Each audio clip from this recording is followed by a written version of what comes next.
ವೈಫಲ್ಯದಿಂದ ಮನನೊಂದು ಮಂಗಳೂರಿಗೆ ತೆರಳುತ್ತಿದ್ದ ವಂದೇ ಭಾರತ್ ಎಕ್ಸ್‌ಪ್ರೆಸ್ ರೈಲಿನ ಮೇಲೆ ಕಲ್ಲೆಸೆದ ಯುವಕನನ್ನ ಪೊಲೀಸರು ಬಂಧಿಸಿರುವ ಘಟನೆ ಕೇರಳದ ಆಲುವಾದಲ್ಲಿ ನಡೆದಿದೆ.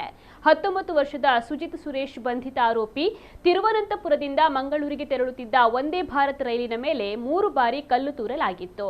ಕಲ್ಲೇಟಿನಿಂದಾಗಿ ರೈಲಿನ ಕಿಟಕಿಯ ಗಾಜುಗಳು ಪುಡಿಯಾಗಿದ್ದವು. ಪೊಲೀಸ್ ವಿಚಾರಣೆಯ ವೇಳೆ ಸುಜಿತ್ ತನ್ನ ಕೃತ್ಯವನ್ನು ಒಪ್ಪಿಕೊಂಡಿದ್ದಾನೆ. ತನ್ನ ಪ್ರೇಯಸಿಯ ಮನೆಯು ರೈಲ್ವೆ ಹಳಿಗಳ ಸಮೀಪದಲ್ಲೇ ಇದ್ದು ಆಕೆ ತನ್ನನ್ನು ಬಿಟ್ಟು ಹೋಗಿದ್ದಾಳೆಂಬ ಕೋಪ ಮತ್ತು ಪ್ರೇಮ ವೈಫಲ್ಯದ ಬೇಸರದಿಂದ ರೈಲಿನ ಮೇಲೆ ಕಲ್ಲೆಸೆದಿರುವುದಾಗಿ ತಿಳಿಸಿದ್ದಾನೆ. ಹಳಿಗಳ ಸಮೀಪ ಪದೇ ಪದೇ ಸುಳಿದಾಡುತ್ತಿದ್ದ ಈತನನ್ನ ಸಿಸಿಟಿವಿ ದೃಶ್ಯಾವಳಿಗಳ ಮೂಲಕ ರೈಲ್ವೆ ಪೊಲೀಸರು ಗುರುತಿಸಿ ಬಂಧಿಸಿದ್ದಾರೆ. ರೈಲ್ವೆ ಪೊಲೀಸರು ಈತನ ವಿರುದ್ಧ ಭಾರತೀಯ ರೈಲ್ವೆ ಕಾಯ್ದೆ 153ರ ಅಡಿಯಲ್ಲಿ ಪ್ರಕರಣವನ್ನು ದಾಖಲಿಸಿದ್ದಾರೆ.